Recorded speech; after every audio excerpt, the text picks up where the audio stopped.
Hey guys, or 1 through 4 here. I'm sorry I didn't have a video for you guys last week. I was really sick, so I didn't get to go to the tournament one Saturday. So I was really itching to play this week. This week I ended up playing Macro Rabbit, and I came in first.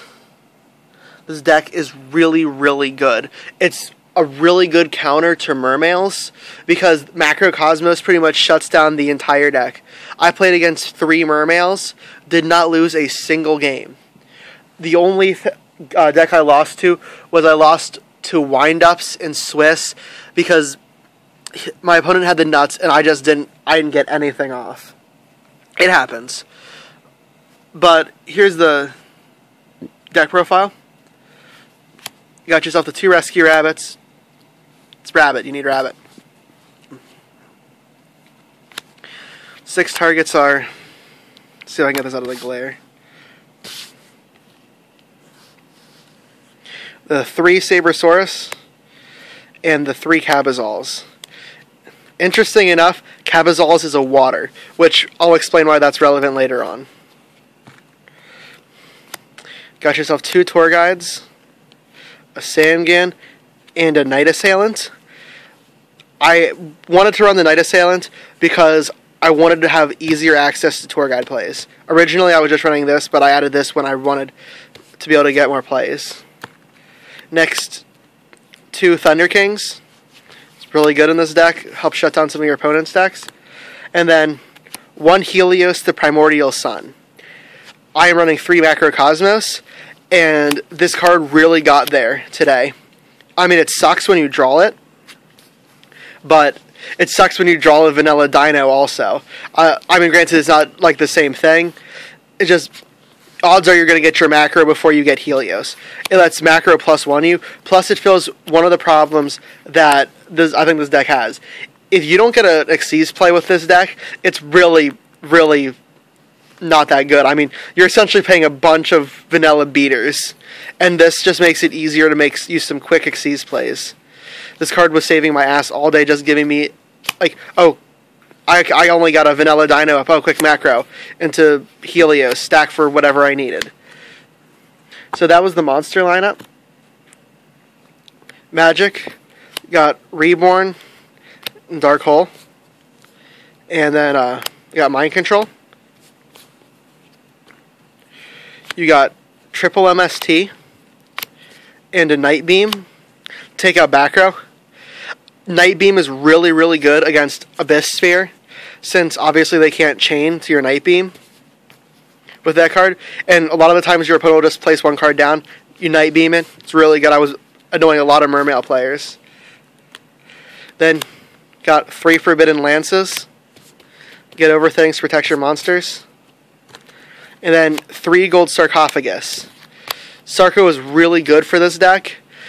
You get Sarco, you pull Rabbit out of the deck. You're either going to get it that turn, or then you're going to get it within one of the next 3 turns. Either by getting it back with Sarco, or a lot of the times you'll have the tour guide and just tour guide into Leviair and bring it back. And after you get to those, the Sarco can just be to search out like whatever broke card you need. That's the Magic lineup. Trap cards. You got 2 Bottomless Trap Holes, 2 Mirror Forces, 2 D-Prisons, 1 Fiendish Chain, just so that you have some main deck effect negation. You got the Solemn Brigade, 2 Warnings and a Judgment. Starlight Road, because I'm setting a lot, and there's a lot of continuous traps and stuff in this deck, and obviously you don't want to get your stuff killed. And then 3 Macro Cosmos. This card works wonders. That's the main deck. Extra deck. Wind Up Zen Mines. Tempo, the Drum Djinn. Leviair, the Sea Dragon. Leviathan Dragon. Acid Golem. This card is actually probably going to come out because there are other cards in here that I'd like to play. Abyss Dweller. This card is really good against mermaids. This card, it's just 2 level 4 monsters. Well, this card has Xyz materials that were originally water. All water monsters you control gain 500 attack. So this goes up to 22, and Cabazals is a water, so it goes up to 22. Once per turn during other player's turn, you can detach an Xyz material from this card to negate any, or prevent. Is it prevent, or is... Oh, no, yeah. You cannot activate any monster effects that activate in my opponent's graveyard. So, you play against mermaids, they're not going to get their recruiters off. You play against Dark Worlds, they're not getting anything off. I really think Abyss Dweller is going to be a pretty game-changing card, this format. Maestro the Symphony Djinn, Photon Papilloperative, Shockmaster. This is another card that the Helios to Primordial Sun really helps you make, because macro plus rabbit equals Shockmaster.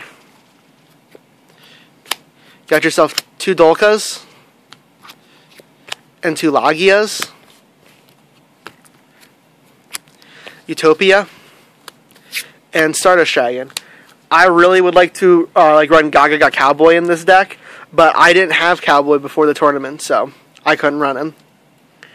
Side deck, most of this side is actually from an old side deck that I hadn't taken apart, but I just threw some cards in it that I wanted to use and then just use it as my side. 2 effect failures, just so you don't get rolled right off the bat by something like windups. 2 Gem Imps. 2 Maxis, again, so you don't get rolled by windups turn 1. 2 Knock for against Geargia. 2 D-Fissure. Since cards like D-Fissure and Macro are really good against mermaids and against a lot of other decks, I was siding in 2 D-Fissures to increase my chances of getting a remove card. Prohibition. This card actually gave me game against my top 8 mermaid opponent. It's kind of really dirty, actually. I set MST, then I put Prohibition to MST, and since I had already set it, it wasn't affected by Prohibition. Then I set Macro, passed, flipped a Macro during his standby phase. He sets 3 back rows. 2 of them are MSTs, and 1 of them is Fairy Wind. And I got lucky, and I blind MST'd, and hit his Fairy Wind. I felt pretty bad about it. 2 Shadow Imprisoning Mirrors, and 2 Soul Drains. As I said, don't pay too much attention to the side, because it's pretty much just left over from another deck. So I'll catch you guys next week.